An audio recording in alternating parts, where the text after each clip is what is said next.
السلام عليكم ورحمة الله وبركاته. الحمد لله كفى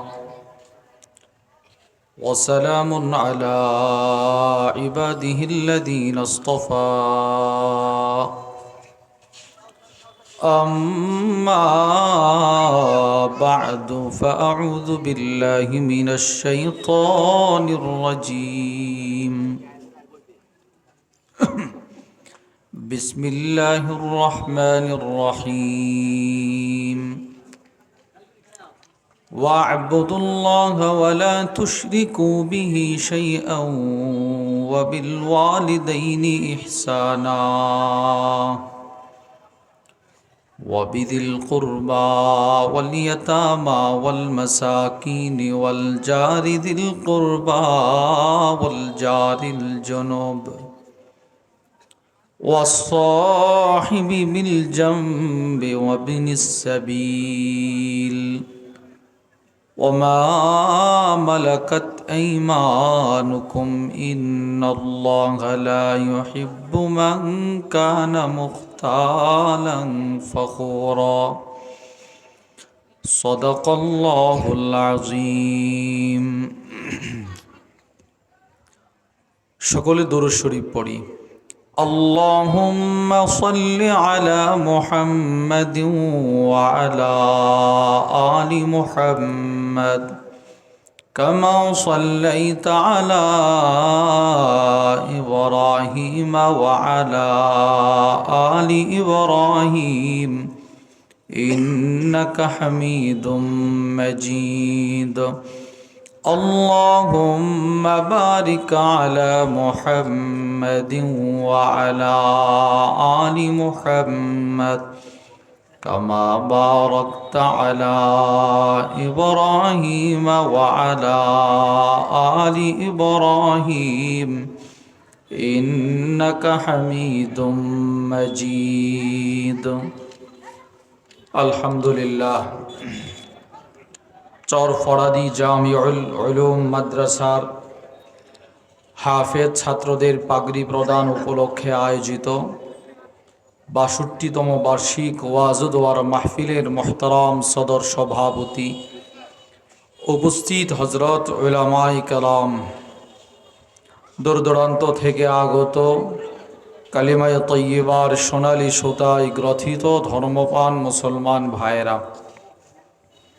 আল্লাহর দরবারে শুকর আদায় করছি যে আল্লাহ আমাদেরকে অত্যন্ত ভালোবেসে দয়া করে মায়া করে মাদ্রাসার এই মাহফিলে দ্বীনের এই মজমায় আসার বসার তৌফিক দান করেছেন। এজন্য আমরা সকলেই দিল থেকে শুকরগুজার হয়ে বলি আলহামদুলিল্লাহ। আপনারা গতকাল থেকে ওলামাদের জবান থেকে গুরুত্বপূর্ণ আলোচনা শুনতেছিলেন। আমি আপনাদের সামনে বসে কোরআনুল করিমের সূরাতুন নিসার একখানা আয়াতে কারিমা আল্লাহ তাআলার দয়া, আল্লাহর অনুগ্রহে আমার তিলাওয়াত করার সৌভাগ্য হয়েছে। এই আয়াতে কারিমার অংশকে সামনে রেখেই সংক্ষিপ্ত সময়ে কোরআন ও হাদিস থেকে গুরুত্বপূর্ণ একটি বিষয় কিছু কথা বলার আশা রাখি। ওমা তৌফিকি ইল্লা বিল্লাহ। আল্লাহ তাআলা বলনেওয়ালা, শ্রবণ করনেওয়ালা উভয়কে আমল ইখলাসের সাথে বলার, শ্রবণ করার তৌফিক দান করেন, বলেন আমিন। মেরে ভাই, আমার তিলাওয়াতকৃত আয়াতে আল্লাহ রব্বুল আলামিন ৩ ধরনের ইবাদতের কথা উল্লেখ করেছেন। ৩ ধরনের। বলেন তো কত ধরনের? ৩ ধরনের। ১, ব্যক্তিগত ইবাদত। ২, পারিবারিক ইবাদত। ৩, সামাজিক ইবাদত। ১ নাম্বার ব্যক্তিগত ইবাদত। বলেন ১ নাম্বার। ২, পারিবারিক ইবাদত। ৩, সামাজিক ইবাদত। প্রশ্ন, হুজুর ব্যক্তিগত ইবাদত কি?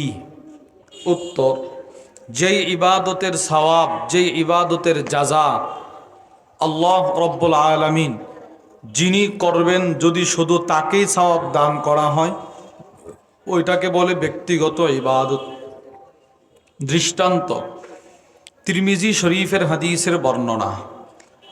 وعن جابر بن عبد الله رضي الله تعالى عنهما قال হযরত জাবির ইবনে আব্দুল্লাহ রাদিয়াল্লাহু তাআলা আনহুমা থেকে বর্ণিত, তিনি বলেন قال النبي صلى الله عليه وسلم, আল্লাহর রাসূল বলেন, মান قال سبحان الله وبحمده, আল্লাহর রাসূল বলেন, আমার যেই উম্মত একবার বলবে সুবহানাল্লাহ, বলেন বলেন বলেন বলেন, সবাই বলেন সুবহানাল্লাহ ওয়া বিহামদিহি, রাসূল বলেন এই শব্দটা একবার যে বলবে আল্লাহ তার জন্যে সাথে সাথে জান্নাতে একটা গাছ লাগায় দিবে, একটা আশ্চর্য গাছ লাগায় দিবে যিনি পড়বেন তার জন্য। একটা গাছ যে আল্লাহ জান্নাতে লাগাবে, গাছটা কত বড় হবে? বুখারী শরীফের 3251 নম্বর হাদিসের বর্ণনা। وعن أنس بن مالك رضي الله تعالى عنه قال, আনাস ইবনে মালিক থেকে বর্ণিত, قال النبي صلى الله عليه وسلم, আল্লাহর নবী বলেন, إن في الجنة لشجرة, নবীজি বলেন একবার সুবহানাল্লাহর বিনিময়ে, একটা ইবাদতের বিনিময়ে জান্নাতে যেই গাছটা আল্লাহ তোমার জন্য লাগাবে, গাছটা কত বড় জানো? ইয়াসিরুর রাকিবু ফি জিল্লিহা মিআতা আম লা ইয়াকতাউহা, গাছটা এতটাই বড় হবে, রাসূল বলেন জান্নাতি একটা ঘোড়া দিয়ে জান্নাতের 100 বছর হায়াত নিয়ে কেউ যদি ওই গাছের চতুর্পাশে 100 বছর দৌড়ায়, 100 বছর হায়াত শেষ হয়ে যাবে, এও গাছের ছায়া শেষ হবে না। এবার আপনি চিন্তা করেন তো গাছটা কত বড় হবে। দুনিয়ার 100 বছর না, আখিরাতের 100 বছর। আর সূরাতুল মাআরিজের মধ্যে আল্লাহ রাব্বুল আলামিন বলেন আখিরাতের একদিন দুনিয়ার 50,000 বছরের সমান। সুবহানাল্লাহ বলেন না, মানে দুনিয়ার 50,000 বছর সমান সমান আখিরাতের একদিন।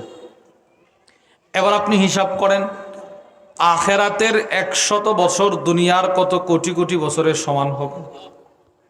কোটি কোটি কোটি কোটি কোটি কোটি বছর যদি আমরা গাছের চতুর্দিকে দৌড়াই, এও গাছের ছায়া শেষ হবে না।